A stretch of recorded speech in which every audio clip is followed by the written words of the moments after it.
Thank you for calling Good Bottle. How can I help you? Christopher Sinclair has been running his Good Bottle shop off L Street across from the Capitol building for about a year, and it's already been a challenge. Then we had construction right in front of our door, and then before the construction was done, then COVID and the apocalypse happened. But he says since the November election, the climate on the weekend has gotten worse.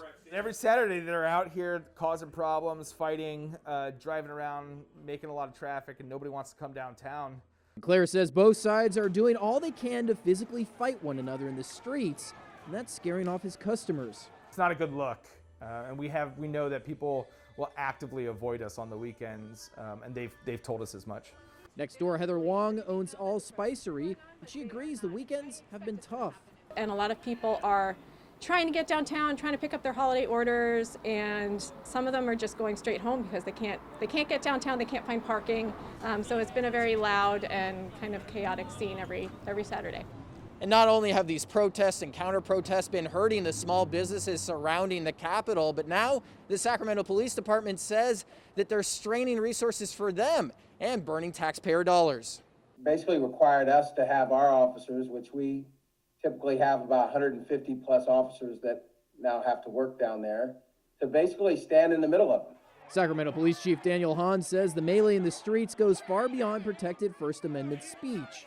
When you come in a helmet and you come in a mask, you come with backpacks filled with things, you come with sticks and cans and throw it at each other, those are crimes. Those are not protected as free speech. This past weekend, 3 of his officers were injured trying to keep the two groups apart. Many vehicles were also vandalized, but Chief Hahn says so far there's been no arrests, partly because those who were fighting didn't want to press charges. Had several victims that had been assaulted but did not want anybody arrested. Matter of fact, one wouldn't even tell us who they were.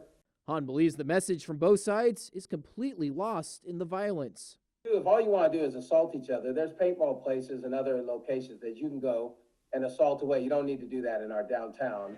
Wong and Sinclair totally agree. You're hurting my small business, and not just mine. You're hurting all the ones down here as well. If we can all just kind of coexist peacefully, I'm all for it. And I definitely support everyone's right to free speech, but if it's impeding our business, then we start having some problems.